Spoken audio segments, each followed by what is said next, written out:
به شما همراهان گرامی دکتر سلامت، امیدوارم شاد و تندرست باشید. در این ویدیو نوعی ماسک زردچوبه مخصوص آکنه، چروک و جای جوش رو بهتون معرفی میکنم. پس با من همراه باشید و همینطور خوشحال میشیم که ما رو سابسکرایب کنید و با زدن زنگولک کنار سابسکرایب از ویدیوهای بعدی ما با خبر باشید. مواد مورد نیاز برای این ماسک شگفت‌انگیز: پودر زردچوبه 1 تا 3 قاشق چایخوری، ماست 1 قاشق غذاخوری، عسل خام 1 قاشق چایخوری و روغن نارگیل 1 قاشق چایخوری. طرز تهیه: 1 قاشق غذاخوری ماست بدون آب را داخل کاسه بریزید.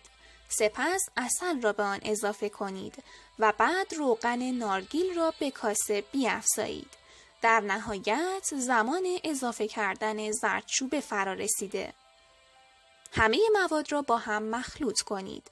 محصول نهایی شما باید یک خمیر بدون توده و دارای بافت نرم باشد.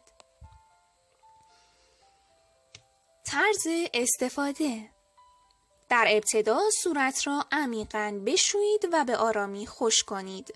به کمک انگشتان تمیز و یا فرچه آرایشی ماسک را روی صورت بمالید.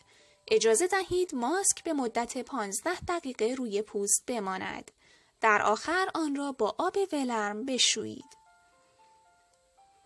1 بار در هفته از این ماسک استفاده کنید تا از داشتن پوستی بی‌عیب و نقص لذت ببرید.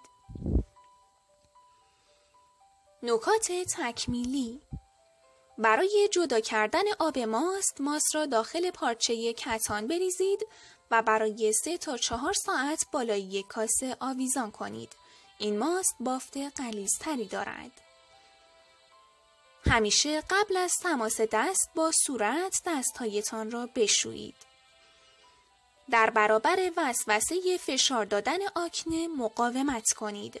فشار دادن مداوم باعث افزایش التهاب می شود. نور آفتاب شرایط را بدتر می کند. بنابراین دور ماندن از نور خورشید ایده خوبی به نظر می رسد. از یک ضد آفتاب با SPF 30 یا بیشتر استفاده کنید.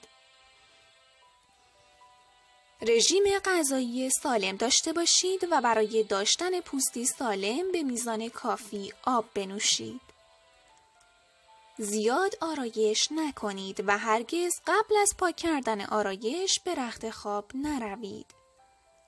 2 بار در روز پوستتان را با یک شوینده ملایم بشویید. خواب کافی به میزان 7 تا 8 ساعت در روز باعث شادابی پوست می شود. مرسی که با من همراه بودین. امیدوارم که این ویدیو مفید واقع بشه.